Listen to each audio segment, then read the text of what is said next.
Waru Nuaiho o ngā tau, engari kātahi anō te whetū maiangi o te rōpū waiata o Maimoa, arā a Meto Tangiwale Schmidt Peke ka whakaputa i tana waiata takitahi hou, tuatahi hoki ki te ao, kia titiroa ke tātou. He kōtiro i tipu mai i te mātotoru o te ao Māori.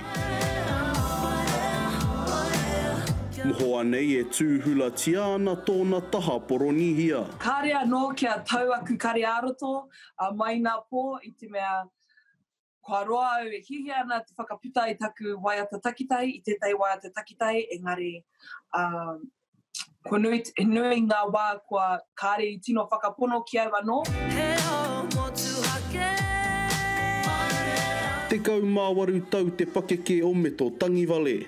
Ko ia hoki te pōtiki o te whānau o Maimoa Music, e roha nei o nā parirau ki ngā ao o te rangi, mā te whakarewa i tana waiata takitahi tuatahi.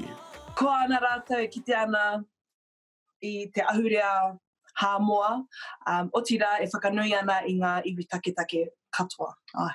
E hara ia i te tauhou ki te ao Puoro ki te ao waiata anō hoki.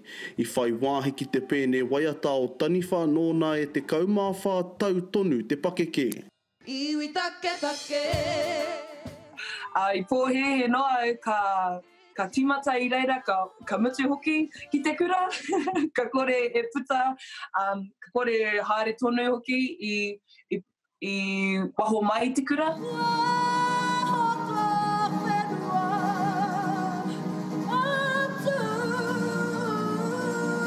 He raukura no te aho matua, he raukura hoki o te wharekura o Hoani Waititi. Hei tāna nā ngā mahi whakangahau kua tipu haere, te pakaritanga.